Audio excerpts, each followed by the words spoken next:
So for page 29, I have a couple of examples that I'm going to work through that go along with this section. The first one is going to be a repeat of the example I just did on the front with a few more vocabulary words. So it asks for the line of symmetry, the vertex, and the x-intercept. So I'm going to go through the strategy of completing the square in order to get my vertex. My line of symmetry will come from that, and then I'll talk about x-intercepts at the end. So I am going to start by completing the square. I look at these first two terms and I factor out the number that is making my x squared not have a coefficient of 1. So I'm going to factor out a -3. If I take out a -3, I'm left with x squared minus 2x. I leave plus a blank for me to be able to complete the square, and then I have my plus 1 on the end. Now I'm going to complete the square by taking the -2, and it's always a divide by 2 and square, divide by 2 and square.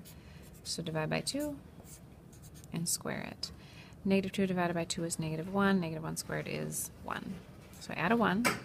I need to negate the 1 by subtracting 1, except there's a -3 out here. So if I were to distribute the -3, I actually added a -3. So I need to add 3 to balance that out. Now I'm going to factor this. Would be x minus 1 factored.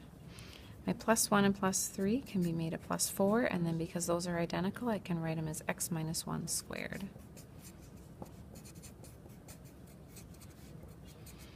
Now it's in standard form. I can pick out my vertex would be 1, 4.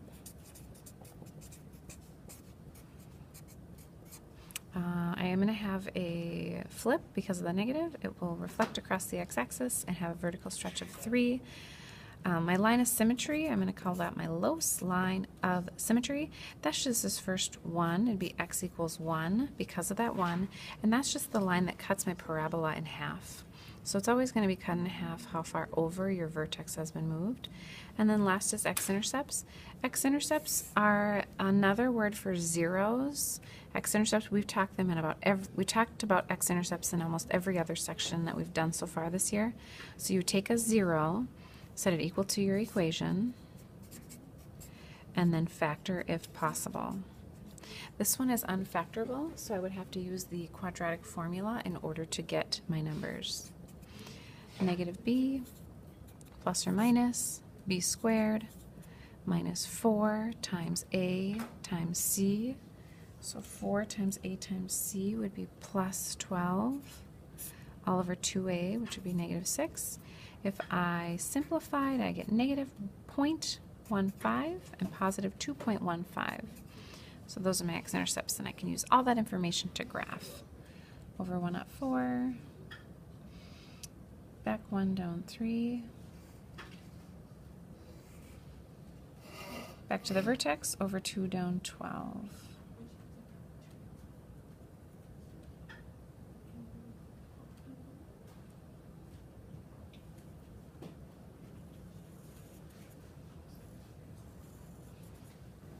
For this last one, it said write a standard form of the equation of the parabola. They give us the vertex as 1, 2, and then they give us a point. It has to go through that point. So this is the vertex, and then the parabola goes through that point. So we have to write an equation for this.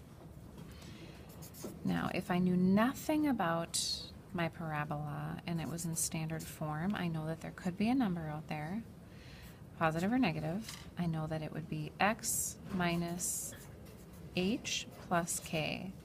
H and k would be the numbers in my vertex, how far over, how far up, and this would be my stretch or my reflection. I'm going to take my vertex and plug it in for h and k. That kind of gets me started. And now, my only unknown here, I'm almost done, is my a. I need an a value. So in order to get my a value, I'm going to take into consideration that I know one of the points that is on the line. I know this point. So if I plug in 3 and I plug in -6 for x and y, my equation has to be true because it's a point on the line.